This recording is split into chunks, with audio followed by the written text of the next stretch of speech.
يا ترى مين اللي عمل الأصنام؟ وليه اتعملت؟ وليه الناس كانت بتعبدها؟ بعد وفاة سيدنا آدم ونسله كان في قوم صالحين بيعبدوا ربنا بإخلاص، كانوا معروفين بأسمائهم زي ود، سواع، يغوث، يعوق، ونسر.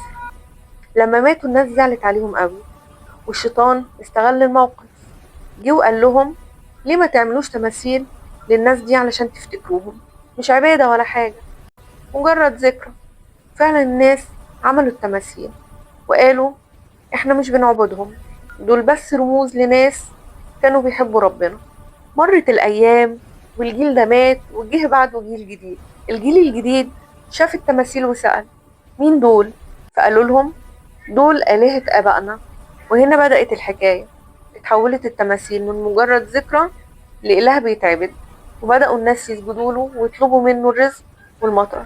الشيطان طبعا كان فرحان جدا لأنه نجح يخليهم ينسوا ربنا.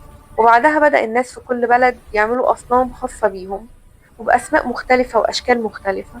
كان في منهم اللي بيعبد الشمس، واللي بيعبد القمر، واللي بيعبد النار، واللي بيعبد كمان الحيوانات.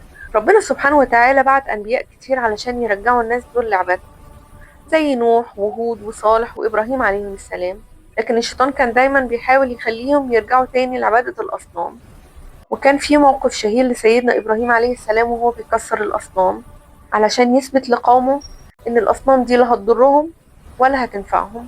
ومن هنا لازم نعرف إن الشيطان دايما بيبدأ بخطوة صغيرة وبعدين تكبر، فلازم نخلي بالنا.